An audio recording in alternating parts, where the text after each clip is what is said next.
Thank you for joining us on WSAV News 3 today at 11. It is Hump Day, and I'm so happy you are taking a live look right now over Tybee Island from our Savannah cam. Storm Team 3 meteorologist Alyssa Carsey is finally outside in Taylor Square because it is bearable today. With a look at our forecast first. Good morning, Alyssa.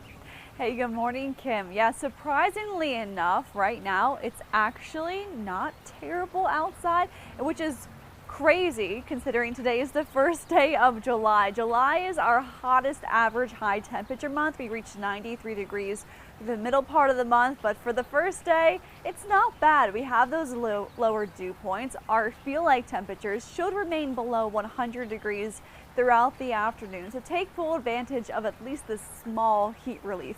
It will still be hot, but just not that intense heat. And humidity we have been tracking over the last weekend, and of course, looking ahead, it moves right back in for 4th of July. As for today, your pool checklist, sunglasses, sunscreen, and of course stay hydrated. Just like how we have lower dew points today, we also have that lower rain chance overall as well. So it's a rare event for the first day of July. We don't even have keep an eye on the sky checked off. That's how low the chance of rain is, at least for today. As we head to the next couple of hours, we'll continue to see those temperatures increase back into the low to mid 90s, right around average for this time of year. So coming up in the complete Storm Team 3 forecast, we'll talk about the rest of today and tomorrow, and then how temperatures start to heat up by the end of the week. Thank you, Alyssa. Topping our news this morning, the fate of a man accused of murder in connection to a deadly carjacking nearly 2 years ago is now in the hands of a Bullitt County jury. The jury began deliberations about 20 minutes ago in the trial of Robert Keller. Prosecutors say Keller was under the influence when he stole Bruce Dupree's car back in October of 2024 and stabbed him to death. The defense argues Keller was at the lowest point of his life and has a different idea of how Dupree died. The state and defense both finished calling their witnesses yesterday afternoon, and closing arguments were held earlier this morning. WSAV's Evan Smoke is in the courtroom and will continue following the day's proceedings until a verdict is reached. In other news this morning, one person is in custody following a deadly shooting in Chatham County. Chatham County Police responded to the Fords Point apartments and townhomes just off Ogeechee Road around 8 p.m. We're told the initial call was in regards to a domestic incident, and when officers arrived, they found a woman shot to death. Police say one person is in custody in connection to the case. So far, the names of the woman killed and the person arrested have not been released. Of course, we'll continue following this story for you and provide any updates both on air and online.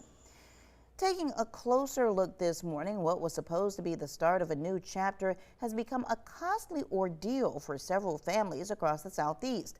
Customers of a Georgia-based modular and manufactured home retailer say they paid for homes they never received or were left with homes that are still unfinished. WSAV's Isabella Baez has been digging deeper into the claims and has reaction from those who feel they've been betrayed by the company. Never would have saw this coming. We're just here with no money, no home, no answers. Two families, two different stories, all about the same Georgia-based manufactured and modular home retailer, Uri's Home Center. We stumbled across this particular home and fell in love with it. They had one that we really liked that they emailed me, and that's why we went with them. We first told you about the Feasers on WSAV earlier this year when they tragically lost their home to a fire. While trying to rebuild, they thought they found their perfect home. We went to the bank, we got them a cashier's check. They told us someone else was looking at the same home. If we could bring them $200,000, they'd hold it for us until we get the rest. So we brought $200,000 cashier's check and gave it to them on May 5th. In the end, they said they paid more than $250,000 for their home. Feasers saying permits were done and inspection was started. Then they say out of nowhere, the company went silent. I called them and said, hey, when are we going to do this? They said, we'll find out for you. Okay. I texted the next day and I didn't get a response. About 20 miles away, the Kelches say they got their manufactured home, but it was left unfinished. We don't have running water to the home, and we also don't have HVAC to the home currently, or the brick skirting. Couch says they are now paying both a mortgage for their manufactured home and rent on a place where they can actually live. They've already picked out rooms, actually, so my son wants the back bedroom so he can see the pine trees where all the deer are going to be. Both families tell me after having their timelines pushed back, their calls started to go unanswered. And sitting here just as it is since 5/6, we kind of stopped getting communication shortly after that. So Paid it off May 8th.